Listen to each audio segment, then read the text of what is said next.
नमामि धन्वन्तरिमादिदेवं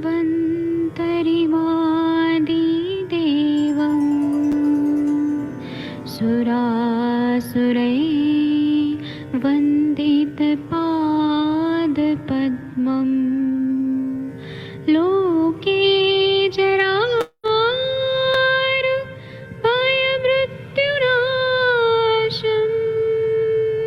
दातारमीशं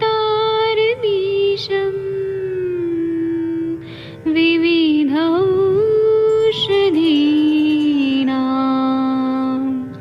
शङ्खं चक्रं जलौकां दधतं मृतघटं चारुतोर्भिश्चतुर्भिः सूक्ष्मस्वच्छादिरुद्यं शुकपरिविलसन्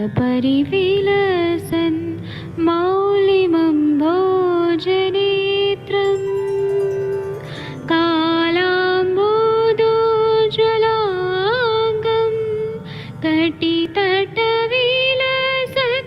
चारुपीताम्बराढ्यं वन्दे धन्वन्तरिन्तं निखिलगदमिव प्रौढदावाग्निनीलम्।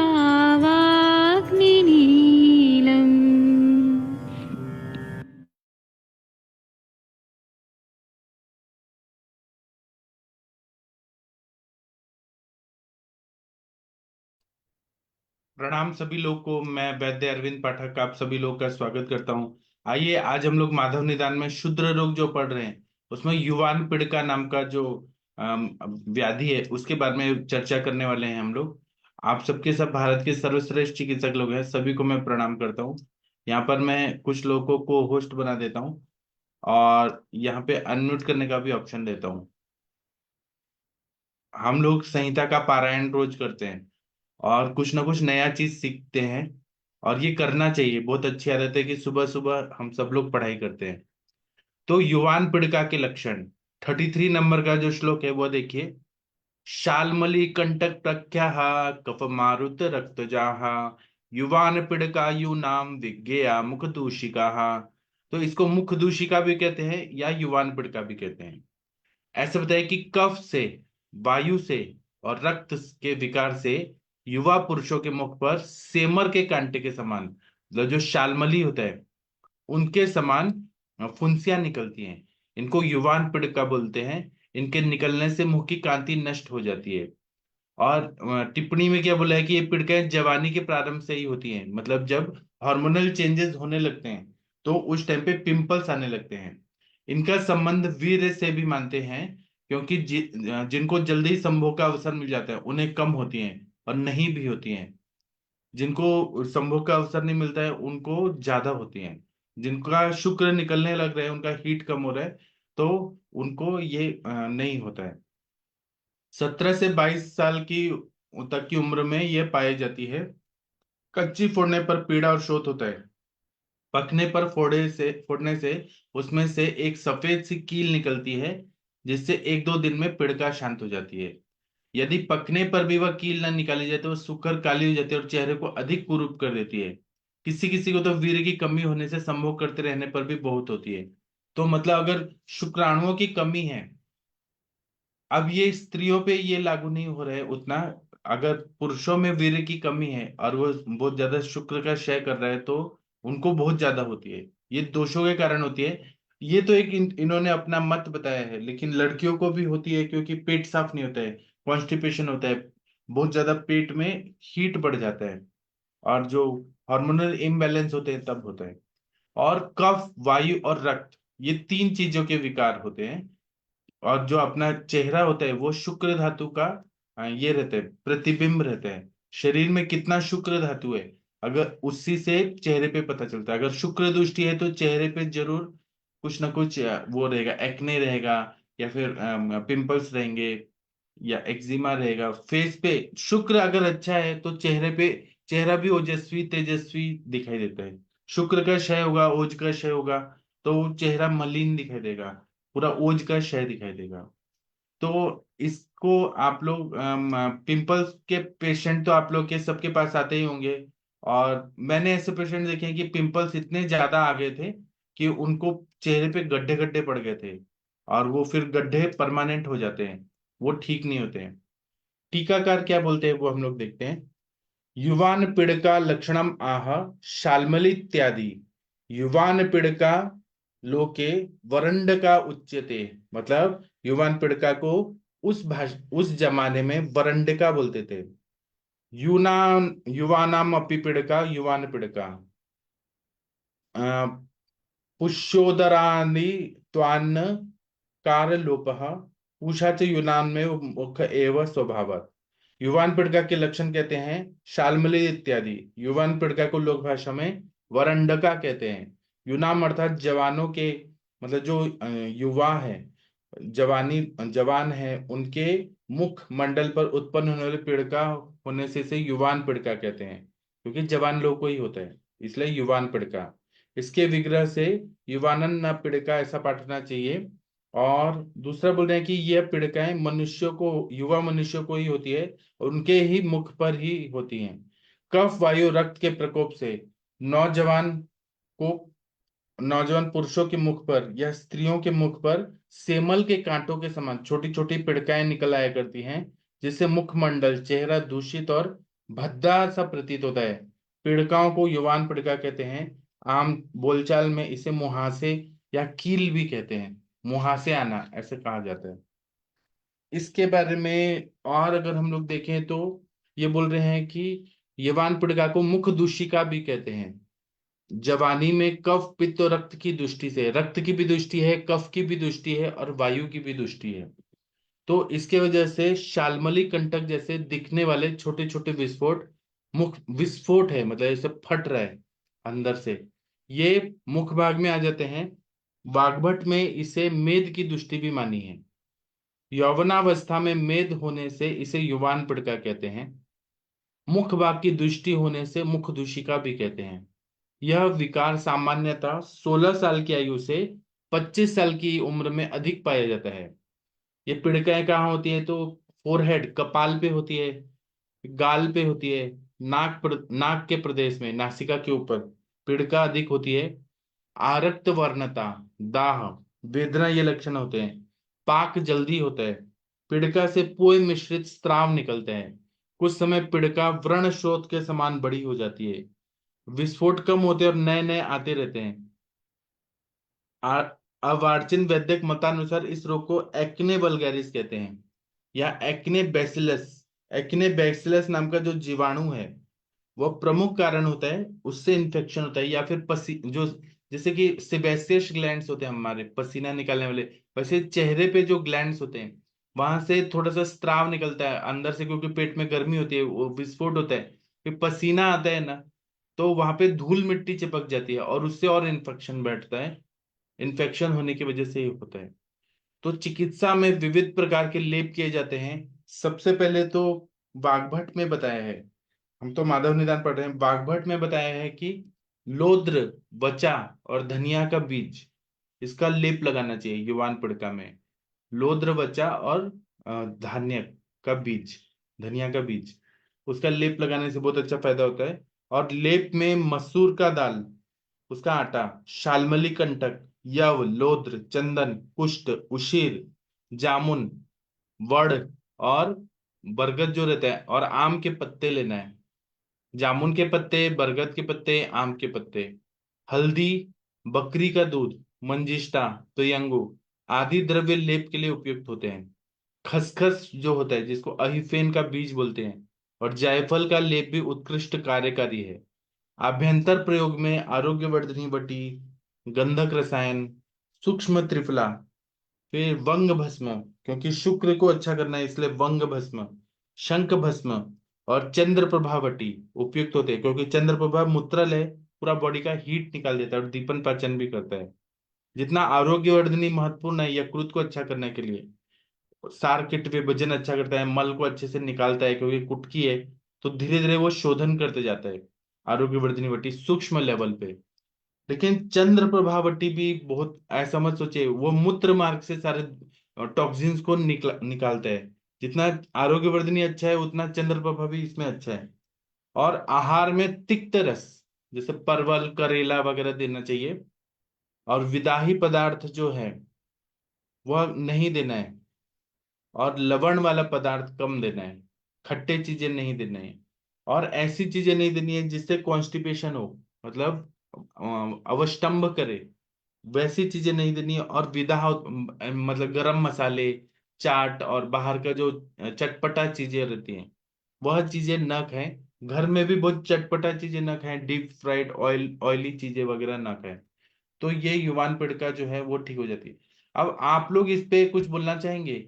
महेंद्र सर, आपके पास पिंपल्स के पेशेंट आते हैं, कुछ अनुभव है तो बताइए।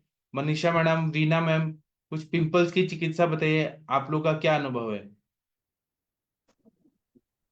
सर इसमें ज्यादातर ये जो आरोग्य वर्धनी वगैरह यही देते हैं, और संग में रक्त शोधक देते हैं, और दीपन पाचन और अनुलोमन तो देते ही हैं, और उसी से ये ठीक हो जाते हैं। रक्त शोधक इसमें ज्यादा काम लेते हैं अपन। जी। मंजिष्ठा क्वाथ है, मंजिष्ठा दी है, महामंजिष्ठा है। जी। और सर आपके पेशेंट में हेतु आपने निकाले, क्या क्या मिला हेतु? हेतु सर ज्यादातर तो इसमें पेट की गड़बड़ होती है, उसका जो डाइजेशन है वो खराब रहता है, और कुछ तनाव के कारण भी होता है, कुछ जवानी का भी, तीनों तीनों ही मिलते हैं साथ में। जी। सर आपको भी हुए थे कभी पिंपल्स?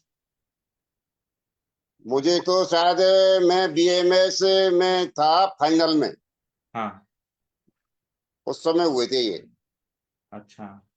क्योंकि उस समय जब फाइनल की एग्जाम थी, उस समय क्योंकि तनाव वगैरह उस समय फाइनल का ज्यादा रहता है, उस समय हुए थे ये। 3-4 महीने 6 महीने रहे थे वो। उस समय फिर बाद में जब इंटर्न में आ गए वो सही हो गए। तो आपने क्या दवाई लिया था? उस समय तो हमने सर वहाँ वहाँ तो उन्होंने एक लेप दिया था, मुझे ध्यान नहीं उस समय क्या लेप दिया था। सर थे हमारे राधे श्याम जी एक, उन्होंने एक लेप दिया था उस समय कि इसको लगा लो आप और इससे सही हो जाओगे। अब मुझे लेप का उस समय ध्यान नहीं रहा उन्होंने क्या दिया उस समय। अच्छा, ठीक है। और शशि तिवारी मैडम जी, आप इस पे कुछ बोलना चाहेंगी? मुहासे या पिंपल्स पे आपका क्या अनुभव है? वैद्य शशि मैम सुन पा रही है कि काम कर रही हैं? वीना मैम कुछ बोलिए आप। गंगवार सर आप कुछ बोलना चाहेंगे? हाँ शशि मैम बताइए, आपको कभी पिंपल्स हुआ है क्या शशि मैम, बचपन में? नो सर, मेरे को नहीं हुआ है। अच्छा, मुझे भी नहीं हुआ है। हाँ। ड्राई स्किन है ना, तो ड्राई स्किन में नहीं होता है। अच्छा, तो बताइए आपका क्या अनुभव है? सर पिंपल्स नॉर्मली जो उन लोग को होता है, एक तो जिनकी फूडिंग हैबिट ठीक नहीं रहती है, काफी तेल मसाला खाते हैं, तो उनको पिंपल्स ज्यादा निकलते हैं। और नॉर्मली मैं इसमें बोलती हूँ कि सलाइवा माउथ का जो है अप्लाई करें, तो उससे 2 से 3 दिन में ठीक हो जाता है। बट मेरे साथ ऐसा है कि जैसे अगर मैं डस्टिंग वस्टिंग करूँ तो उसके बाद निकल जाता है, तो वो मैं लगा लेती हूँ सलाइवा, तो 1-2 दिन में सब साइड हो जाता है।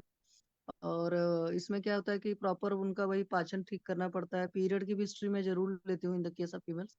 और पीरियड से बहुत ज्यादा रिलेटेड होता है, खास करके जिन बच्चों का फ्लो वगैरह ठीक नहीं रहता उनको प्रॉब्लम होता है। और मेन तो इनकी फूडिंग हैबिट ही है। और वही एज है उसमें सलाइवा का उस तरीके से उस ग्लैंड्स का सिक्रेशंस होता है, लेकिन कई बार बहुत ज्यादा होता है कुछ लोग के। जैसे अभी एक सलाइवा, पेशेंट की, सलाइवा के ग्लैंड का कैसे अरे सलाइवा करें, जो सलाइवरी ग्लैंड्स वगैरह हैं, और भी स्वेट ग्लैंड सलाइवरी है। ग्लैंड्स मुंह में अंदर रहते हैं, हाँ, ऊपर। स्वेट ग्लैंड जो है, उसी हाँ। में से ग्लैंड का वो होता है जो सिक्रीशंस अब हाँ। नॉर्मल सा हो जाता है, तो उसकी वजह से प्रॉब्लम आती है। तो कई बार बच्चों के गड्ढे बन जाते हैं, या कुछ लोग बहुत उल्टा पुल्टा खाते पीते, तो उनके भी बहुत गड्ढे वड्ढे बन जाते हैं। तो ऐसी एक पेशेंट थी, तो उनको वही किया था, लीवर के ट्रीटमेंट दिया था फोकस करके। और साथ में लोकल एप्लीकेशन में मैंने उनको शंख भस्म को एसटी मधुघृत के साथ अप्लाई करने के लिए बोला था, तो उनके जो गड्ढे वड्ढे बन गए थे वो सारे उसमें कवर हो गए थे। और उसमें उनका ये था कि दिनचर्या का उल्टा पुल्टा था। रात्रि जागरण का हेतु उसमें मुझे मिला था। खान पान का तो कम था, लेकिन मेनली सर उसमें रात के 2-2 3-3 बजे वो सोते थे, तो फिर तो पक्का सी बात है दिवासन भी हेतु था। जी सर। और वीना मैम आप कुछ बोलना चाहेंगी इस टॉपिक पर?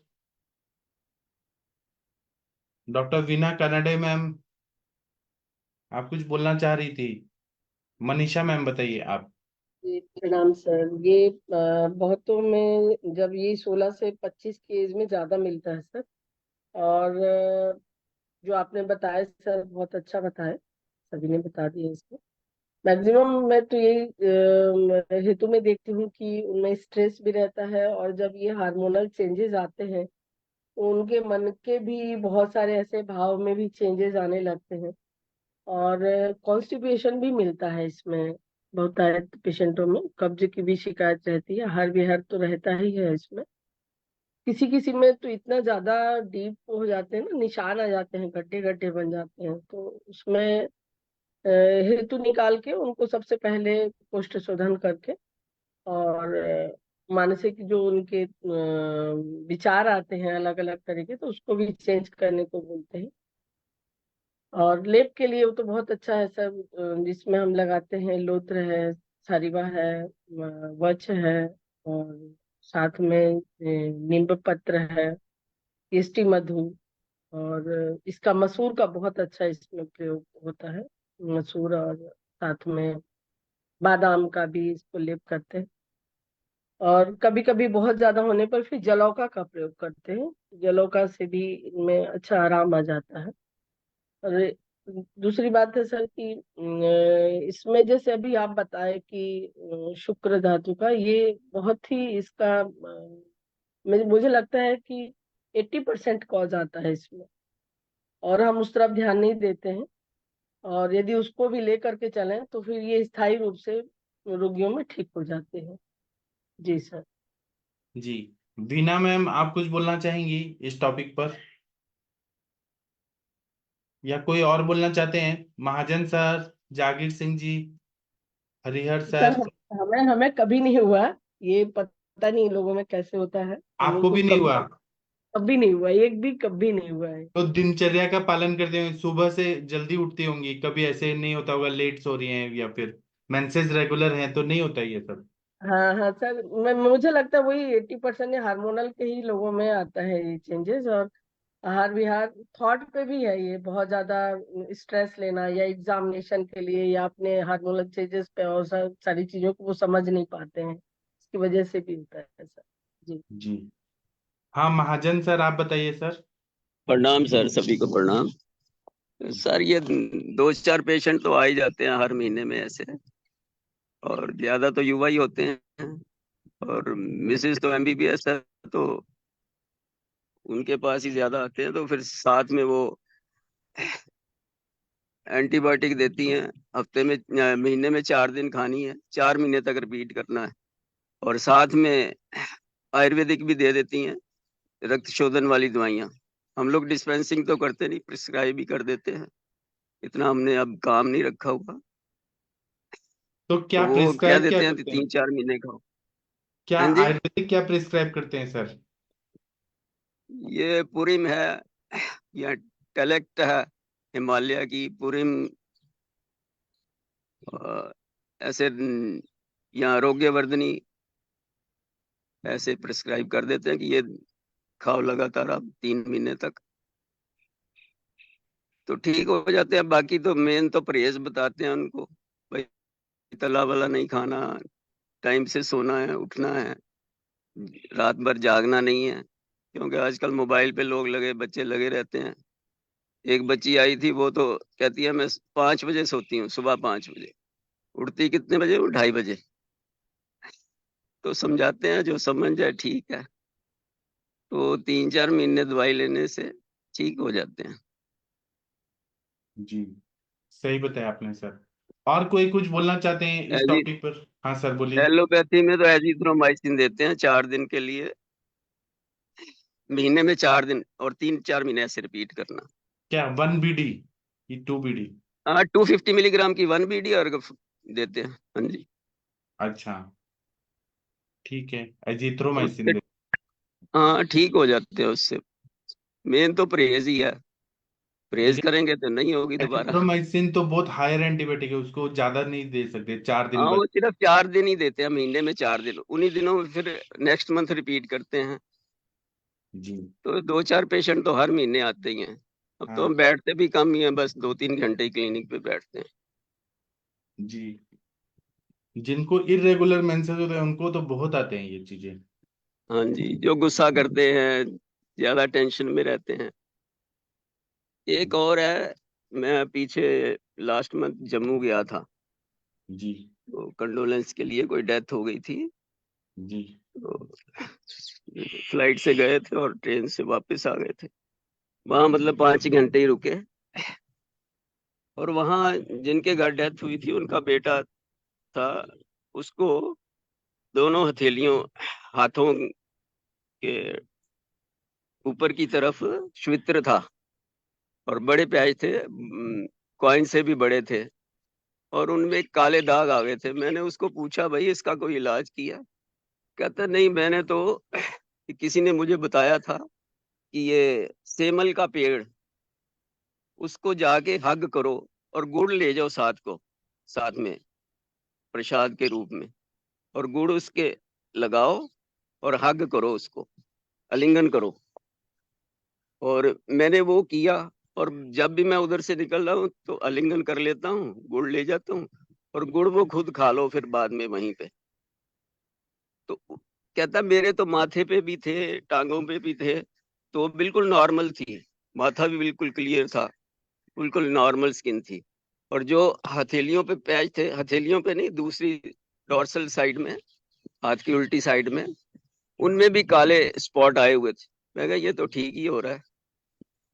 तो इसलिए ये कहानी बता रहा हूँ कि कोई आए तो उसको कह दीजिए कि सेमल के पेड़ का आलिंगन करें और गुड़ साथ में ले जाएं, तो उससे ज्यादा कंफर्मेशन होगी क्या असर होता है प्रभु की तरफ से। जी सर इसका मैंने भी सुना है, एक महाराज थे, बोलते मुझे कभी भी ज्वर हुआ तो मैं जाके 3 परिक्रमा कर लेता हूँ, मेरा बुखार उतर जाता है। कुछ तो है सर वनस्पति का। जी। जी। और बताइए बीना मैम, आप कुछ बोलना चाह रही हैं? बीना मैम। हाँ हाँ सर। जी बताइए। पेशेंट आते हैं सर बहुत मुख दूषिका के, और उसमें आहार का ज्यादा हिस्सा रहता है, मलावरोध का ज्यादा भाग रहता है। और वंग भस्म इसमें बहुत अच्छा काम करता है। मुझे भी होती थी, मगर मुझे भी मलावरोध और टेंशन यही कारण था उसका। और उससे नाखून लगाने से या फोड़ने से वहां पे दाग आता है, काले कलर का। तो लेप देने से, मैं वचा नहीं देती थी, अभी सुना मैंने वचा। तो आपसे इसके बाद वचा भी उसमें मिक्स करूंगी लगाने को। हाँ सर, थैंक यू। चार लोत्र और धनिया का बीज। हाँ, लोध्र धनिया ये देती है मैं, मगर वछा नहीं दिया कभी। मंजिष्ठा भी मैं देती हूँ। और वो जो मसूर दाल है वही उसके साथ देती हूँ। जी थैंक यू सर। ठीक है, थैंक यू। और कोई बोलना चाहते हैं तो बोल सकते हैं। पिंपल्स पे वर्षा मैडम, आप कुछ बोलना चाहती हैं? आपका कोई एक्सपीरियंस है जो शेयर करना चाहती हैं? नहीं? हाँ बोलिए। जी प्रणाम सर। जी बताइए। सर जो सबने बताया वही कारण होते हैं, लेकिन कुछ पेशेंट ऐसे होते हैं कि जिनमें ये सब कुछ नहीं भी होता, मतलब उनके मेंसेस भी रेगुलर रहते हैं, कॉन्स्टिपेशन भी नहीं रहता, खान पान भी इतना डिस्टर्ब नहीं होता है ज्यादा तला हुआ, लेकिन फिर भी हो जाते हैं। तो उनमें क्या ट्रीटमेंट करें? ट्रीटमेंट में मतलब नहीं, यही किया है ऐसे अभी हो तक ही नहीं मैंने कि सकता है। उनको। हमने सत कार्यवाद पढ़ा है, सत से सत की उत्पत्ति होती है। तो कहीं ना कहीं जी उसका बीज होता है, हेतु होता है। बिना कार्य कारण भाव, बिना कारण के कार्य हो ही नहीं सकता है। तो आप देखिए तो उनमें कॉन्स्टिपेशन जरूर रहेगा, ग्रहणी दृष्टि रहेगा, रक्त अशुद्ध रहेगा, कुछ ना कुछ हेतु मिलेगा ही। विरुद्ध अन्न सेवन करते होंगे, बिना भूख के खाना खाते होंगे, वेगों का धारण करते होंगे। जी, ये हो सकता है। इसको नहीं पूछा मैंने, कल कल भी आई थी एक पेशेंट, लेकिन उसने यही रक्त शोधक, आरोग्यवर्धिनी और ऐसी लेप देने से ठीक हो जाता है। मैंने कॉलेज टाइम पे एक लेप बनाया था सर, उसमें एक, लेकिन लास्ट में सरसों ऐड कर दिया तो वो बहुत जलन हो जाती थी उससे। बाकी क्या पिंपल्स जल्दी ठीक हो जाते थे। क्या क्या था उसमें? मुझे पूरा याद तो नहीं है, मसूर की दाल थी और वचा चूर्ण था, और उसमें वो क्या बोलते हैं, मुल्तानी मिट्टी बेस के लिए मिक्स करी थी। वो शायद भैंस रत्नवरी या किसी चीज में था, वो उसी से पढ़ के मैंने बनाया था उस टाइम। जी और ये मतलब युवावस्था में तो होती है, लेकिन कुछ लोगों को आफ्टर डिलीवरी भी हो जाती है। मतलब जिसको पहले कभी नहीं भी हुआ हो, तो प्रेगनेंसी के टाइम पे या डिलीवरी के बाद भी इस तरह की कंप्लेन देखी है। जी। अच्छा, आप कॉलेज टाइम से ही इंटेलिजेंट हैं, उस टाइम से ही लेप वगैरह बनाती हैं, आज पता चला। नहीं, मुझे खुद को हो गए थे सर, इसलिए मैंने बनाया। तो ठीक है ना, लेकिन इंटेलिजेंट तो है ना। Thank you ma'am. हाँ, थैंक यू। गंगवार सर, आप कुछ बोलना चाहते हैं? डॉक्टर के एन हाँ गंगवार प्रणाम सर। सर। हाँ, हाँ प्रणाम। प्रणाम सर, किसी को प्रणाम। जी। हाँ सर, मैं तो जल्दी सर, एक दो साढ़े को गंदा था अच्छा। और उसमें आंवला जो जी है इसका कैप्सूल घंटे दो तो फटाफट जो है सर बड़ी अच्छी कब्जी होती है और वो एकदम सूट पे आती है। और जी साथ में ये निम्बारी पत्ती है, मंजिष्ठा की घनबटी है या मंजिष्ठा की कुआत है, और लेप में दसांग लेप लगवा देता हूँ, जी उससे भी रिलीफ हो जाता है। और जो हेतु है हो रहा है उससे जो है बनता। जी ठीक है। तो नया टॉपिक जो है वो हम लोग कल करेंगे स्टार्ट। अभी मैं सेशन बंद करता हूँ, अभी क्योंकि आधा घंटा हो गया है टाइम। अभी मैं 7 बजे आऊंगा और अष्टांग हृदय हम लोग पढ़ेंगे, जो भूत प्रेत इन पे जो चिकित्सा है उस पे हम लोग चर्चा करने वाले हैं। तो आप लोग आधा घंटा का ब्रेक है, चाय कॉफी पी के आइए, फिर आधे घंटे बाद मिलते हैं। थैंक यू, प्रणाम सभी लोग को।